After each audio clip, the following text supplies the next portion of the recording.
In this video, I'm going to show you how to change weight on MacroFactor. Now, depending on which weight you want to change, there's a few ways to do this, okay? If you simply want to log your weight, you want to tap on the plus button at the bottom, and then from here up top, it says search, barcode, AI, and weight. So to actually change your weight, you want to tap on weight, and in here, you could go ahead and basically type in your daily weight. So that's one way to do it. However, you could also scroll down on the dashboard tab, so just basically scroll down, and here you can see body metrics, and you can see scale weight. Now here for me it says 82.7 kilograms. I can just tap on that, and then from here I'll be able to basically add another measurement or change this one at the bottom. So at the bottom right you can see there's a measurement from today, April the 2nd, 2026. I can tap on that pen icon next to it and I can change my weight over here, for example to 82.2.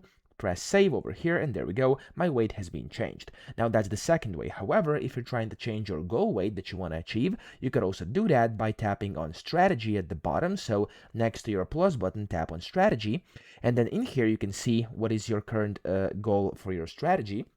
And then here you can see for me it's 80 kg. I could tap on edit goal over here, press edit goal parameters, and then over here you could use this slider to change your goal weight. For example, I'm going to do 82 over here, press next at the bottom, and then done, and then set new program. Looks good. There we go. It's going to start analyzing and it's going to change your goal weight. Okay, so if I press done again, there we go. As you can see, this is again changed. Now that's essentially how you do it. I hope this video helped you out. If it did, please subscribe to the channel and help me out as well.